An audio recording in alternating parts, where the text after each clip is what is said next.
Lesson number 24, past continuous tense passive voice. Rule: object plus was verb plus being plus third form plus by plus subject. Conjugation: I was being taught, मुझे पढ़ाया जा रहा था. You were being taught, तुम्हें पढ़ाया जा रहा था. He was being taught, उसे पढ़ाया जा रहा था. She was being taught, उस औरत को पढ़ाया जा रहा था.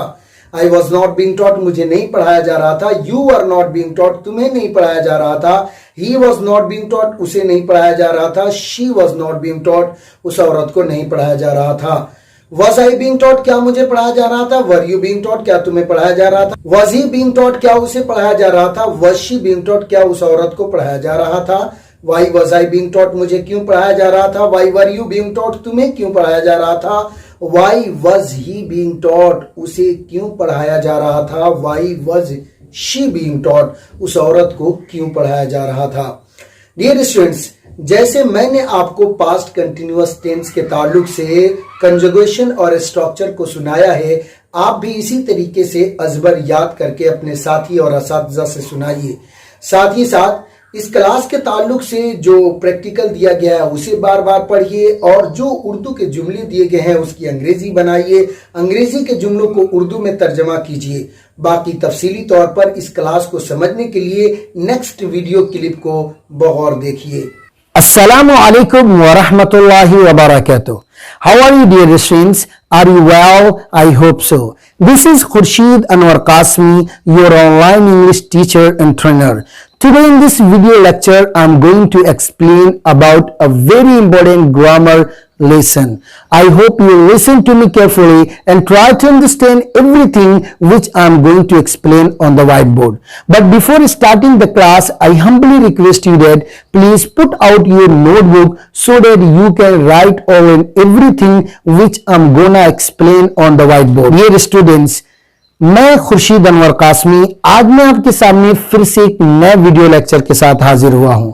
आज के इस वीडियो लेक्चर में मैं इंग्लिश टेंसेस के एक बेहतरीन टेंस पर रोशनी डालने वाला हूं. आपसे दरखास्त करूंगा कि वीडियो देखते वक्त आप किसी कॉपी का जरूर अरेंज करें. कंटेंट को समझाने के लिए जो भी नक्शा मैं व्हाइट बोर्ड पर लिखूं या जो भी इबारतें मैं व्हाइट बोर्ड पर लिखूं, आप उसे अपने कॉपी में जरूर लिख सकें. मुझे उम्मीद है कि आप पूरी तैयारी के साथ इस वीडियो लेक्चर को देख रहे होंगे. तो चलिए अब हम सबक को शुरू करते हैं. डियर स्टूडेंट्स, तो चलिए अब हम सबक को शुरू करते हैं. आज के इस वीडियो लेक्चर में हम 90 डेज इंग्लिश स्पीकिंग कोर्स के लेसन नंबर 24 को तफसील से पढ़ने वाले हैं. Lesson number 24. आज के इस वीडियो लेक्चर में मेरा टॉपिक है past continuous tense passive voice. आज की क्लास का नाम है past CONTINUOUS continuous, TNSE tense, PASSIVE passive, VOICE voice. You can translate this name into Arabic language. आप अरबी ग्रामर के हिसाब से इस पूरे नाम का अरबी तर्जमा कर सकते हैं. फ़िआल, माजी, इस्तिमरारी, मजहूल. आइए अब हम ये समझ लेते हैं कि what is past continuous tense passive voice. Past continuous tense passive voice होता क्या है. What is definition of past continuous tense. Past continuous tense का डिफिनेशन क्या है और स्ट्रक्चर्स क्या है और उसके ताल्लुक से कंजुगेशन क्या है. इन तमाम बातों पर अभी मैं आपके सामने रोशनी डालने जा रहा हूं. आपसे दरखास्त करूंगा कि प्लीज आप किसी नोटबुक के साथ बैठे होंगे तो हर उस बात को जरूर लिखिए जो मैं व्हाइट बोर्ड पर लिखकर आपको समझा रहा हूं. आज के इस वीडियो लेक्चर में आपको समझाया जाएगा what is past continuous tense passive voice. Past continuous tense passive voice होता क्या है and what is the structure of past continuous tense. Past continuous tense का स्ट्रक्चर क्या है and what is the conjugation of past continuous tense. Past continuous tense का conjugation यानी गर्दान क्या है. लेकिन इस सबक को समझाने से पहले मैं आप सबसे दरखास्त करूंगा कि अगर आपने अभी तक लेसन नंबर 23 जिसके अंदर मैंने past continuous tense active voice को मुफस्सल अंदाज में समझाया था। अगर आपने उस वीडियो लेक्चर को नहीं देखा है तो पहले आप उस वीडियो लेक्चर को जरूर देखें, क्योंकि आज के इस सबक को समझने का दारोमदार पास्ट कंटिन्यूअस टेंस के एक्टिव वॉइस का समझने के ऊपर भी है। तो चलिए अब डियर स्टूडेंट्स हम जान जाते हैं कि what is past continuous tense and when we use past continuous tense. तो आइए हम सबसे पहले डिफिनेशन को देख लेते हैं। मैं यहां पर जो डिफिनेशन लिख रहा हूं ये इंग्लिश डिफिनेशन है, जबकि इस क्लास के ताल्लुक से उर्दू डिफिनेशन मेरी किताब मुंतखब अंग्रेजी ग्रामर के लेसन नंबर 24 में मौजूद है। यहां पर मैं इंग्लिश डिफिनेशन को मेंशन करूंगा। आपसे दरखास्त करूंगा कि इस डिफिनेशन को आप अपनी नोटबुक में जरूर लिखें ताकि इसे भी आप अच्छी तरह याद कर सकें। So now I am going to write, मैं लिखने जा रहा हूं we use past CONTINUOUS continuous TENSE tense to say that हम इस्तेमाल करते हैं पास्ट कंटिन्यूअस टेंस को इस बात को कहने के लिए कि the activity was the ACTIVITY activity was started कि कार्य को यानी काम को शुरू कर दिया गया था, but it hadn't been finished at a certain time.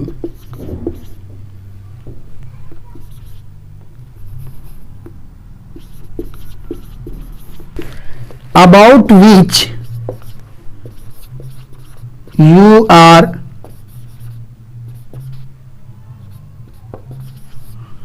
talking at the moment.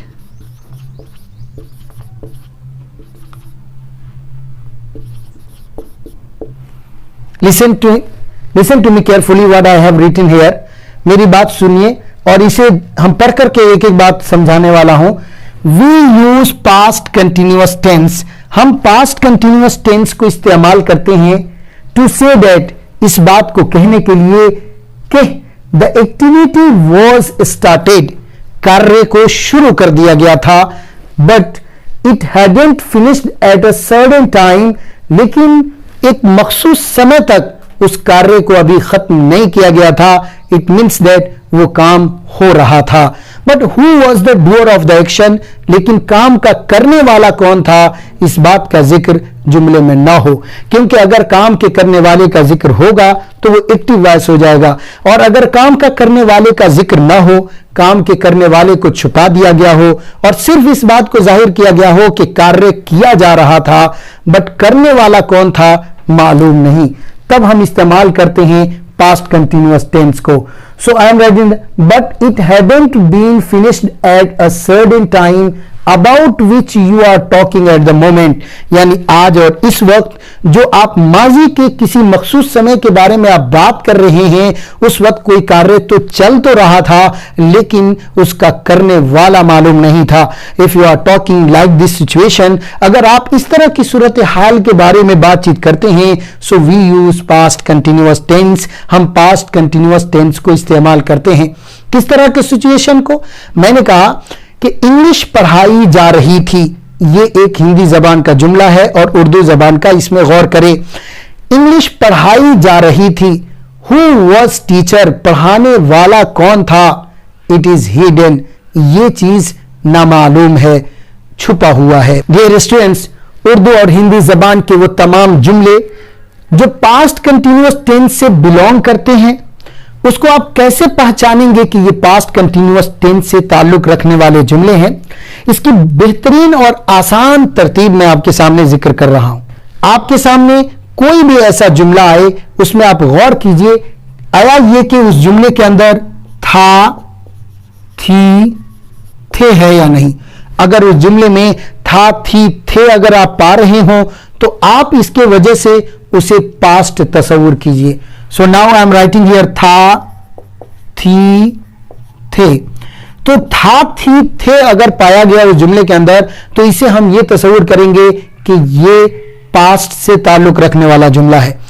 अब दूसरी बात जिसमें जो गौर करने की है वो ये है कि आप गौर कीजिए उस जुमले में रहा, रही, रहे है या नहीं है।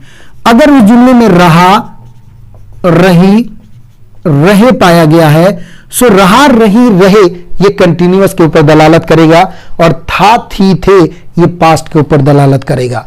फिर आप गौर कीजिए, आया ये कि उस जुमले के अंदर काम का करने वाला फाइल सब्जेक्ट मालूम है या नहीं, यानी जिक्र किया गया है या नहीं। अगर जुमले में काम के करने वाले का जिक्र है तो आप उसे past continuous tense active voice तस्वीर कीजिए, और अगर उस जुमले में काम के करने वाले का जिक्र नहीं है तो आप उसे past continuous tense passive voice तस्वीर कीजिए।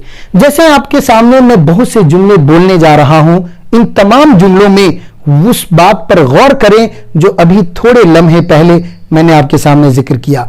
जैसे इंग्लिश पढ़ाई जा रही थी, रही दलालत किया कंटिन्यूअस पर और थी ने दलालत किया पास्ट पर, और चूंकि करने वाले का जिक्र नहीं है इसलिए यह past continuous tense passive voice होगा। इसी तरीके से आपका काम किया जा रहा था, इस जुमले में भी गौर करें, रहा ने दलालत किया कंटिन्यूअस पर और था ने दलालत किया पास्ट पर, काम का करने वाला मालूम नहीं, इसलिए यह past continuous tense passive voice होगा।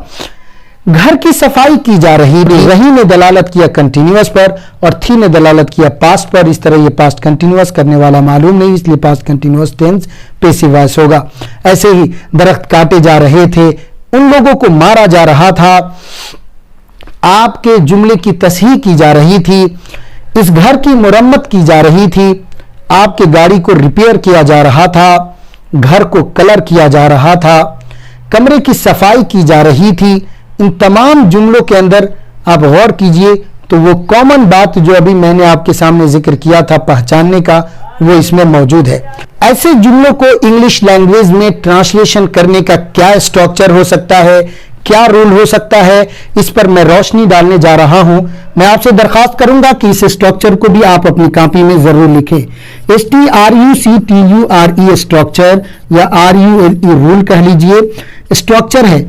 ऐसे जुमलों को इंग्लिश लैंग्वेज में ट्रांसलेशन करते वक्त सबसे पहले आपको OBJ ऑब्जेक्ट को प्रयोग करना होगा, यानी जिस चीज को किया जा रहा है सबसे पहले उसकी अंग्रेजी लाइए और डियर स्टूडेंट्स उसके बाद में आपको was एंड वर में से किसी एक को प्रयोग करना है।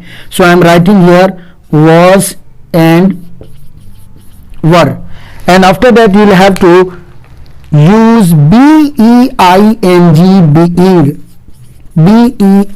being। याद रखिए being के बगैर कभी भी कंटिन्यूअस टेंसेस का पैसिव वॉइस नहीं बन सकता है। तो आपको बी या बी की, जब मैंने आपको एक्टिव पैसिव के बारे में समझाया था उस वक्त भी समझाया था कि पैसिव वॉइस के अंदर बी या बी की किसी फरा का लाना जरूरी है।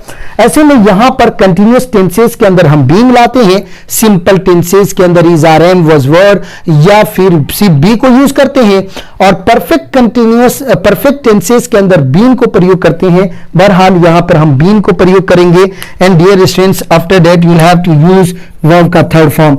अब उसके बाद आपको वर्ब का थर्ड फॉर्म प्रयोग करना होगा क्योंकि ऑल पैसिव क्लासेस है थर्ड फॉर्म।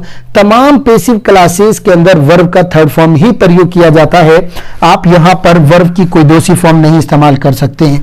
मजीद अगर आप जुमले के अंदर सब्जेक्ट को लाना चाहें तो बाई प्लस सब्जेक्ट को ला सकते हैं। So dear students, this is complete structure of present continuous passive voice।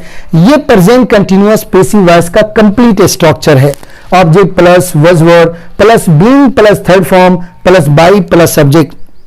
And now you should know that अब आपको ये जान लेना चाहिए कि हम was को कब प्रयोग करते हैं और were को कब प्रयोग करते हैं। was और were के यूजेस के सिलसिले में मैंने मुफस्सल तौर पर इसके पहले वीडियो यानी लेसन नंबर 23 के अंदर तज़किरा किया है। लिहाजा मैं आपसे दरखास्त करूंगा कि प्लीज अगर आप वज और वर के बारे में जरा बराबर भी कोई कंफ्यूजन है तो आप लेसन नंबर 23 को एक मर्तबा जरूर वॉच कीजिए। डियर स्टूडेंट्स, अब हम समझते हैं कि इस स्ट्रक्चर के मुताबिक पास्ट कंटिन्यूअस के जुमलों को किस तरह हम तर्जमा करें।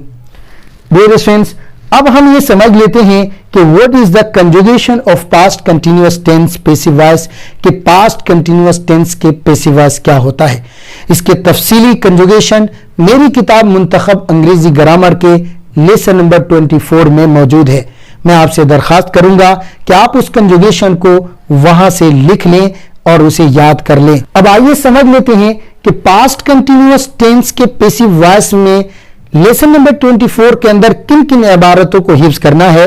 जिन इबारतों को हिफ्ज करना है इब्तिदाई वीडियो के अंदर भी उसको मैंने सुनाया और आखिर में भी मैं आपको बता देता हूं। सबसे पहले आपको याद करना होगा lesson number 24 past continuous passive voice. उसके बाद सीधे ये वाला स्ट्रक्चर है object plus was verb plus being plus third form plus by plus subject, और उसके बाद पूरा कंजुगेशन है I was being taught, you are being taught, he was being taught, she was being taught, I was not being taught, you are not being taught, he was not being taught, she was I being taught, were you being taught, was he being taught, was she being taught, why was I being taught, why were you being taught, why was he being taught, why was she being taught. ये पूरा structure आप याद कीजिए जो अभी मैंने आपके सामने सुनाया है। इन इबारतों को तो जरूर हिफ्ज याद करना है। उसके साथ साथ किताब में तकरीबन पास्ट कंटिन्यूअस टेंस से ताल्लुक रखने वाला एक बेहतरीन प्रैक्टिकल पेज दिया गया है। उसके आप उर्दू को एक मरतबा पढ़िए, उसके सामने जो अंग्रेजी लिखा है उसे भी पढ़िए और बार बार पढ़िए ताकि आप पास्ट कंटिन्यूअस टेंस के ताल्लुक से जो भी आपका कंफ्यूजन हो वो दूर हो सके। डियर स्टूडेंट्स, किताब में मजीद अखीर में देखिएगा कि चंद उर्दू जबान के जुमले हैं जिसको अंग्रेजी तर्जमा करने के लिए दिया गया है, और फिर कुछ इंग्लिश लैंग्वेज के भी जुमले हैं जिसको उर्दू में तर्जमा करना है। उन तमाम जुमलों का ताल्लुक पास्ट कंटिन्यूअस टेंस से है, इसीलिए उन तमाम जुमलों को ट्रांसलेशन वाली कॉपी में लिख करके उसका सलीस तर्जमा करने की कोशिश करें। आइए हम फिलहाल उन जुमलों में से कुछ जुमलों का अंग्रेजी तर्जमा इस कायदे के अकॉर्डिंग करके देखते हैं। चुनांचे पहला जुमला, उसमें पहला जुमला हो या दूसरा मैं ये डिफाइन नहीं कर रहा हूं। एक जुमला है कि घर की सफाई की जा रही थी, घर की सफाई की जा रही थी। इस जुमले को आप कैसे इंग्लिश में ट्रांसलेशन करेंगे, आइए हम देख लेते हैं। सबसे पहले जिस चीज को किया जा रहा था, यानी जिस चीज की सफाई की जा रही थी उसकी अंग्रेजी लगी, क्योंकि वही ऑब्जेक्ट है, तो आप बोलिए THE the HOUSE house, the house. उसके बाद वॉज एंड वर में से किसी एक को प्रयोग करना है। क्या लाएंगे, चूंकि हाउस एक है, सिंगुलर है और सिंगुलर के साथ वॉज आता है, तो द हाउस वॉज, और बी के आखिर में ING बीइंग, और CLEANED क्लीन्ड। तो देखिए ये जुमला बहुत आसानी से तैयार हो गया। The house was being cleaned, कमरे की सफाई की जा रही थी, उन लोगों को बुलाया जा रहा था। इस जुमले को अंग्रेजी तर्जमा आप आसानी से कर सकते हैं। जिनको बुलाया जा रहा था उनकी अंग्रेजी लिखिए दे, और उसके बाद दे के साथ चूंकि वर लगता है इसलिए वर लाइए। बी के आखिर में ING बीइंग, और बुलाने की अंग्रेजी CALLED called. So they were being called. Easily देखिए आप आसानी से इस स्ट्रक्चर के माध्यम से आप इसका तर्जमा कर ले रहे हैं। आपके मोबाइल को रिपेयर किया जा रहा था, जिस चीज को रिपेयर किया जा रहा था वो आपका मोबाइल है, इसीलिए हम यहां सबसे पहले आपके मोबाइल की अंग्रेजी लाएंगे, योर मोबाइल, और चूंकि मोबाइल एक है इसीलिए वॉज लाएंगे, और बी के आखिर में ING बीइंग, और REPAIRED रिपेयर्ड। और देखिए जुमला तैयार हो गया, your mobile was being repaired, आपके मोबाइल को रिपेयर किया जा रहा था। इस किताब को छापा जा रहा था, पब्लिश किया जा रहा था, करने वाला कौन है मालूम नहीं। आप इजीली इस जुमले का अंग्रेजी तर्जुमा कर सकते हैं। इस किताब की अंग्रेजी दिस, और BOO के book, this book, WAS was, BEING being, PUBLISHED published. और ये जुमला तैयार हुआ, this book was being published. का जुमला बिल्कुल कायदे के मुताबिक है, ये जुमला 100% सही है। डियर स्टूडेंट्स, इसी तरीके से और भी बेशुमार जुमलों को आप बना सकते हैं। तो अगर आप इंग्लिश लैंग्वेज के ख्वाहा हैं, एक शौकीन हैं, तो मैं आपसे दरखास्त करूंगा कि आप सैकड़ों हजारों जुमले को इस क्लास के ताल्लुक से इस स्ट्रक्चर के माध्यम से खूब बनाइए, खूब मश्क कीजिए। याद रखिए, practice makes a man perfect, nobody perfect in this world. मश्क इंसान को महान बना देती है। इस इडियम के मुताबिक आप अपनी लर्निंग स्टाइल को बदलिए, अपनी लाइफ स्टाइल को बदलिए, ज्यादा से ज्यादा मेहनत कीजिए और बेहतर याद करने की कोशिश कीजिए। आज की इस वीडियो लेक्चर में इतना ही। हमारी मुलाकात फिर किसी नए वीडियो लेक्चर के साथ होगी। डियर स्टूडेंट्स, अगर आप ये वीडियो मेरे YouTube चैनल पर देख रहे हैं तो आपसे दरखास्त है कि चैनल को जरूर सब्सक्राइब करें और बेल आइकन जरूर दबा दें ताकि मेरे हर नई आने वाली वीडियो का नोटिफिकेशन आपको मिलता रहे।